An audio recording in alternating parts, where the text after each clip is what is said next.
Chevalier, la VAR, le document. Retour sur le match de samedi entre Monaco et Paris Saint-Germain. 12e minute, vous en êtes certainement au courant. Tacle violent de Lamine Camara sur Lucas Chevalier. Carton jaune dégainé par l'arbitre Clément Turpin au Monégasque. Voici désormais le document VAR. Cette action vue et jugée par les arbitres du VAR. Les arbitres sont Jérémy Pignard, vous allez peut-être le reconnaître. En tout cas, il est au premier plan. Le deuxième, c'est Gaël Angoula au deuxième plan. Voilà leur dialogue au moment de la 12e minute. Regardez, savourez. Pardon. Tranquille, on va voir. Vas-y, on va faire le tour de tout.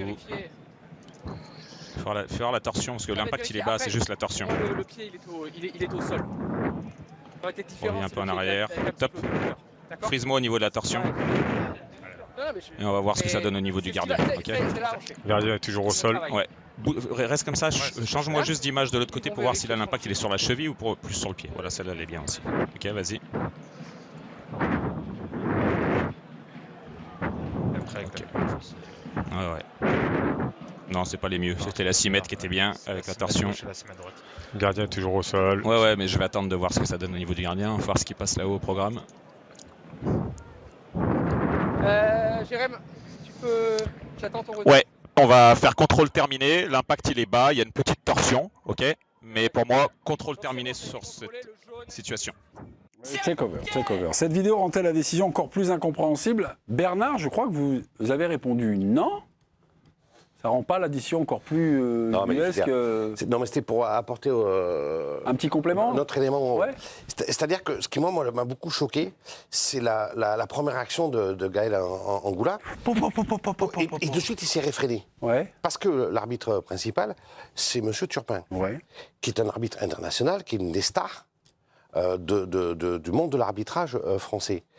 Et qu'à un moment, j'ai eu l'impression que de déjuger M. Turpin, parce qu'il y a quand même des hiérarchies, il y a quand même des rivalités, je trouvais que ça en disait beaucoup. M. Pignard, il est arbitre international, mais depuis peu, et qu'en fait, à un moment, quand il a dit « il faut lui donner le rouge, tu t'es trompé », aller déjuger un arbitre international quand tu es arbitre fédéral, et je trouve que ça pose une problématique dans la VAR dont on parle pas. Oui, mais Bernard, à contrario dans le même match. Oui, mais à contrario dans le même match. Si je suis ton raisonnement, c'est qu'ils sont revenus sur une de ces décisions pour l'expulsion de Kerrer. Oui, mais après. Non, mais ils sont compensation. Non, mais Hervé, c'est tellement hallucinant. Ça pue à 200 km de la compensation. C'est juste une faute classique. Non, mais il est en position de dernier défenseur et je veux dire qu'il annihile une action de but là quand même. Non, mais attends, juste là. C'est caractéristique, C'est tellement hallucinant. Ah non, mais c'est caractéristique. De ne pas expliquer. Non, mais bon, on n'est pas d'accord. On va peut-être pas être d'accord. Mais par rapport à ça, moi j'étais d'accord avec toi sur le nom, je suis tout à fait d'accord. À partir du moment où il n'est pas revenu dessus, c'est bien parce qu'eux, ils ont estimé, à tort, à nos yeux, et on est tous du même avis. Et même attendez. Vous expliquez. Vous êtes marrant, vous, Hervé. Vous avez vu combien de fois, vous avez noté combien de fois ils ont vu le ralenti? 21 fois. Et la torsion, et le machin. Mais c'est ce que je te dis. Mais leur commentaire correspond à leur décision. C'est-à-dire, vous imaginez. Ben non, justement. Ils voient qu'il y a une torsion.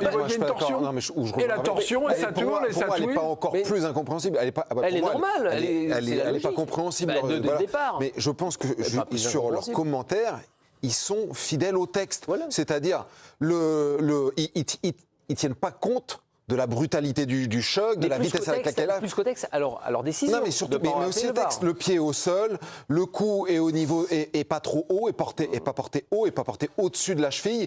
Donc ils s'en tiennent à ça. Et voilà, donc c'est pour ça que je pense que c'est pas encore plus incompréhensible. Alors il y a ça, et il y a le deuxième truc qui est encore plus flippant, c'est qu'ils le disent plusieurs fois dans la vidéo. J'attends le gardien, j'attends de voir ce qu'il fait le gardien. En gros, il attend de voir si vraiment Chevalier est blessé. Donc c'est-à-dire que si Chevalier n'est pas pété, il n'y a pas rouge. C'est-à-dire que maintenant, si tu es joueur, normalement ils sont censés être là, les arbitres, pour préserver l'intégrité physique des joueurs. Si le joueur n'est pas pété, c'est pas grave, ça passe. C'est rouge. Alors il y avait le précédent Frappard, c'est haut, ça glisse. Mais là, pour leur image, ça glisse. Et juste une chose, parce que Angoula, la réaction qu'il a au départ, Angoula, il sait ce que c'est que d'être footballeur. Ça a été son métier pendant des années. On rappelle, il connaît les tacles aussi, c'est sévère. Il sait ce que c'est. Lui sait ce que c'est que les tacles. Lui, il le voit direct. Il comprend, il capte tout de suite. Ouais, mais alors pourquoi il dit pas? Je sais pas si c'est ce que tu dis ou c'est parce qu'il veut pas influencer les autres en mode OK, c'est son rôle. Pardon. Non, mais c'est son rôle, d'accord, mais lui, c'est en mode, oh là là, attendez, il sait qu'il est filmé, machin. Enfin, attendez. M. Turpin, avec l'expérience qu'il a fait, excuse-moi un moment, bon, on va partir du débat. Le soir rouge direct, c'est terminé, on n'en parle plus. Pardon. Non, mais moi, c'est au-delà de ça, c'est t'as les images, là, tu vois bien qu'il se fait arracher la cheville. Clément Turpin, au moment du tacle, il arrive, on va dire, sur zone 4 secondes après. Donc Clément Turpin, déjà, il est très loin. À aucun moment, au moment où Gaël Angoula... Non, attendez, là, on ne peut pas lui reprocher d'arriver 4 secondes après, alors que l'action Monaco part d'un côté, revient derrière. Bien sûr. Non, mais vous me dites que ça sent un peu la vous me critique. dites que c'est un arbitrage... Non, mais sur ce coup-là, il est mal placé. C'est pas grave. Mais le jeu, parfois, fait que c'est mal placé. Oui, mais c'est un... Oui, mais il est mal placé. Mais je dis pas qu'il fait... Mais c'est exactement ça, c'est pour ça qu'on est pour le... Je dis pas que c'est une faute de Turpin, je dis que parfois... Enfin, de dire il a mis 4 secondes pour arriver sur l'action de jeu. Non, mais il voit pas l'action, il est très loin. Donc l'intérêt de la VAR, c'est de l'appeler. Donc l'erreur, c'est de la VAR. Donc ils font une erreur. Pourquoi? Parce qu'ils font une mauvaise analyse. Et ce qu'on entend là aux commentaires, c'est une mauvaise analyse, simplement. À aucun moment, Gaël Angoula, qui a eu cette première action, le pop, vous avez vu après ce qu'il fait? Il s'excuse. Non, il dit pardon. Ouais, il dit pardon à Jérémy Pignard. Ce qui veut dire quoi? Alors j'ai regardé les titres des deux. Il y en a un, donc Gaël Angoula. Il est arbitre, mais là il était responsable de la VAR et du terrain.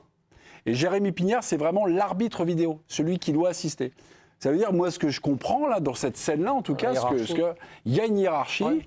Les gars sont en silo, tu fais le truc et tout ça. Et si éventuellement Jérémy se trompe, le copain qui est aussi arbitre, qui a une sensibilité, n'intervient pas. Non, mais c'est surtout Jérémy.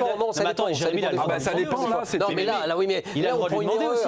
Il a aussi le droit de lui demander. C'est-à-dire qu'à un moment, le mec, il est à côté de lui, il voit l'image, il voit sa réaction. Il a le droit. Moi, c'est ça que je trouve ouf. C'est qu'il n'y a pas un moment où il dit qu'est-ce que t'en penses, toi? Est-ce qu'on n'appellerait pas le...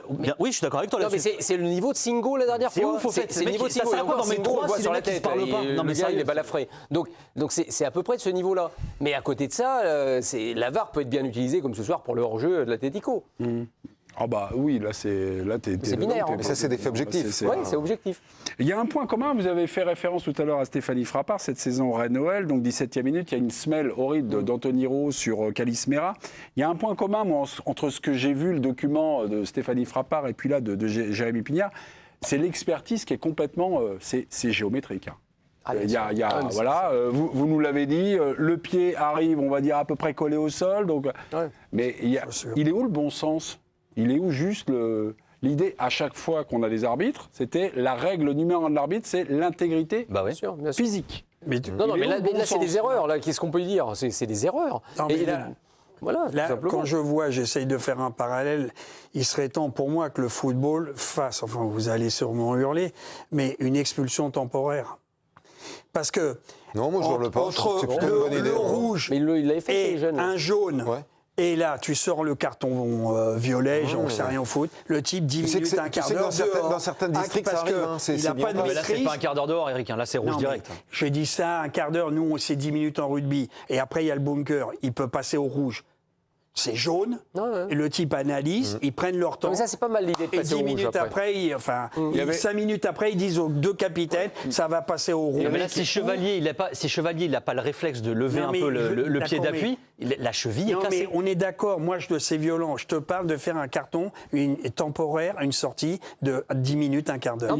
Sur les compétitions jeunes, il y a eu quelque chose qui a été testé. Les U17 et les mondiaux, c'est le challenge activé par le challenge. Il va y avoir un recours à la vidéo et on va aboutir à la même conclusion. Non, pas nécessairement. Non, le challenge, c'est très clairement, c'est Clément Turpin, je vous demande d'aller voir les images. Et là, on passe plus par la VAR. Voilà. Là, vous me calez le truc et vous prenez vos décisions. Dans l'absolu, s'il y avait eu un doute de la part de Jérémy Pignard, il aurait fait venir Turpin. Oui, bien sûr, mais il le dit lui-même, pour lui, il n'y a pas de doute. Mais moi, je trouve que l'idée d'Éric est bonne. C'est pas mon idée, que celle que tu soumets aujourd'hui, elle est bonne et elle est mise en place dans certains districts. Et avec des bienfaits. Et c'est dommage que ce soit pas élargi. C'est pédagogique, ça calme le joueur. Quand tu formes les jeunes joueurs, ils acceptent cette sanction. Et bon, voilà, c'est juste pour essayer de trouver un... Mais le jaune-rouge, c'est vachement intéressant, je trouve. Alors, au rugby, il y a un rouge, un orangé, qui fait que le joueur sort 20 minutes. Il n'a plus le droit de rentrer et un autre joueur peut prendre sa place. Mais pendant 20 minutes, tu joues en infériorité numérique.